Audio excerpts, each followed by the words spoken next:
kung pagkatapos ng operasyon may naiwan palang surgical material sa katawan ng pasyente?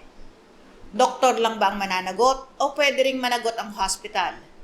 At paano kung sabihin ng hospital, hindi namin employee ang doktor, consultant lang siya? Makakalusot ba ang hospital? Sa video na ito, pag-uusapan natin ang mahalagang Supreme Court case na Professional Services Incorporation versus Agana, GR numbers 126297, 126467, at 127590, decided on January 31, 2007. Ako po si Atty. Claribel Lucila at ipapaliwanag ko ang batas ng malinaw, simple, totoo at para sa lahat.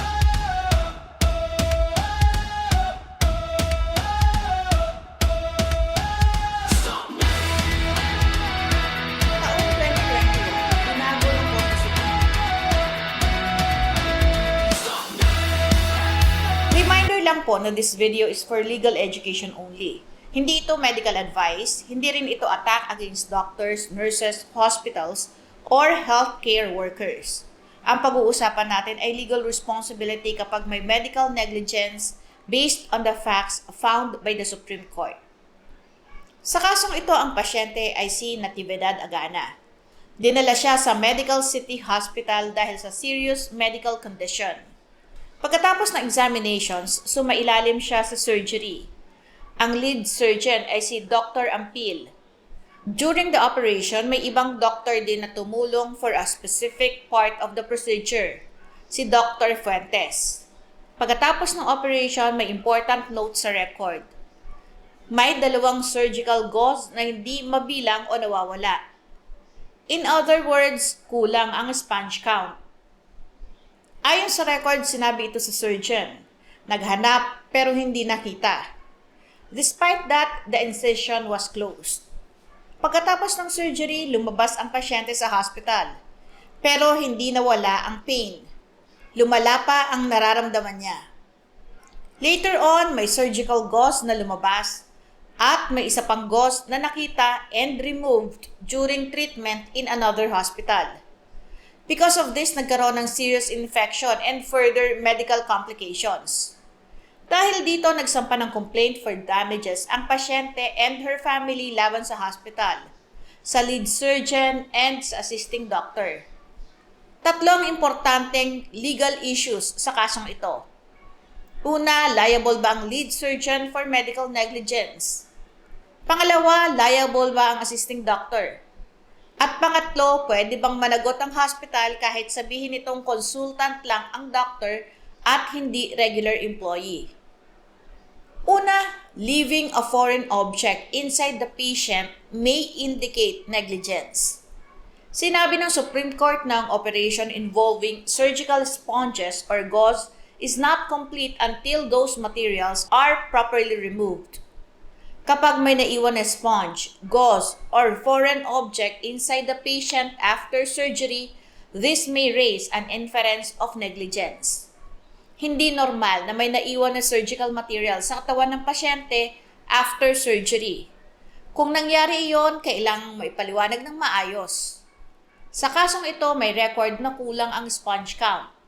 May notice na may 2 gauze na nawawala. At later on, may gauze na actually found and removed from the patient. Kaya nakita ng Supreme Court ang connection between the surgery and the injury. Pangalawa, the lead surgeon had a duty to act and to inform. Hindi lang duty ng surgeon na gawin ang operation. May duty rin siya na siguraduhin na walang surgical material na naiwan before closure, unless may urgent medical reason that required otherwise. At kung for some urgent reason ay hindi maalis agad ang material, may legal duty ang doctor to inform the patient within a reasonable time para makagawa agad ng appropriate medical steps ang patient. Para hindi lumala ang damage, para hindi mailagay sa panganib ang health and safety ng pasyente. Sa kasong ito, sinabi ng Supreme Court na hindi na-inform ang pasyente tungkol sa missing gauze. Mas mabigat pa, according to the court, the patient was allegedly told that the pain was just a natural consequence of the operation. Dito, sinabi ng Supreme Court na what started as negligence ripened into a deliberate wrongful act of deceiving the patient. Pangatlo, ang elements ng medical negligence. Sa medical negligence, kailangang makita ang basic elements. Una, may duty ang healthcare provider sa patient. Pangalawa, may breach. May failure to do what a reasonably prudent healthcare provider would have done or may ginawa na hindi dapat ginawa. Pangatlo, may injury. May harm or damage sa patient. At pang-apat, may proximate causation. Ang breach ang legal cause ng injury. Sa kasong ito, nakita ng Supreme Court na may duty ang lead surgeon to remove foreign objects and to inform the patient. May breach dahil hindi naalis ang gauze and hindi na-inform ang patient. May injury because the patient suffered complications and had to undergo further treatment. At may causal link between the retained gauze and the injury. Pang-apat, bakit ang assisting doctor was not held liable? Paano naman si Dr. Fuentes, ang assisting doctor? Bakit hindi siya held liable? Dito pumapasok ang konsepto ng control and management. The Supreme Court explained that the doctrine of res ipsa loquitur means the thing speaks for itself. It can allow an inference of negligence when the injury would not ordinarily happen if proper care was used, and the thing that caused the injury was under the control of the defendant. Pero in this case, hindi sapat na sabihin na dahil may naiwan na gauze, lahat ng doctors sa operating room ay automatically liable. Tiningnan ng court kung sino ang may control at the crucial time. Ang finding ng court, si Dr. Ampil ang lead surgeon. Siya ang captain of the ship.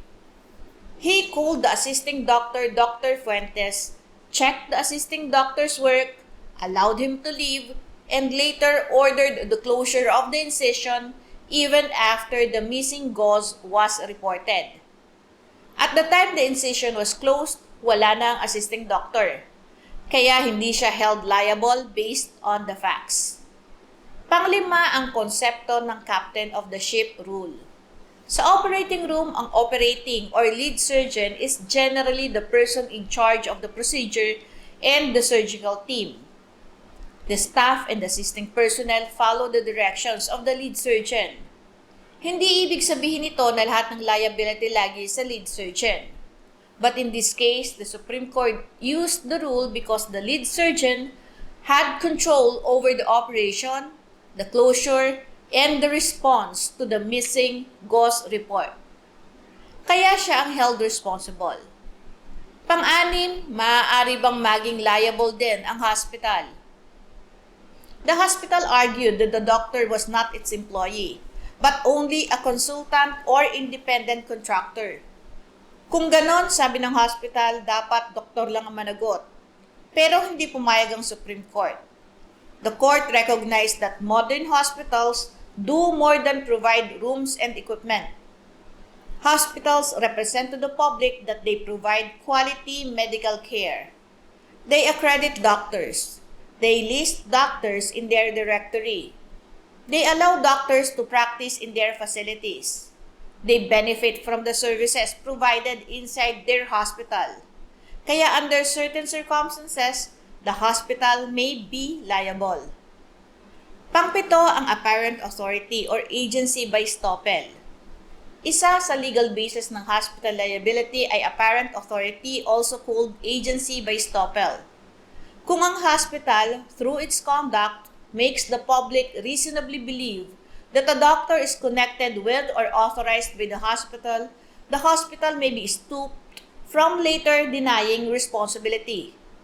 Sa kasong ito, the hospital publicly displayed the names and specializations of its accredited physicians. And because of that, patients may reasonably believe that the doctors are part of the hospital's medical service system.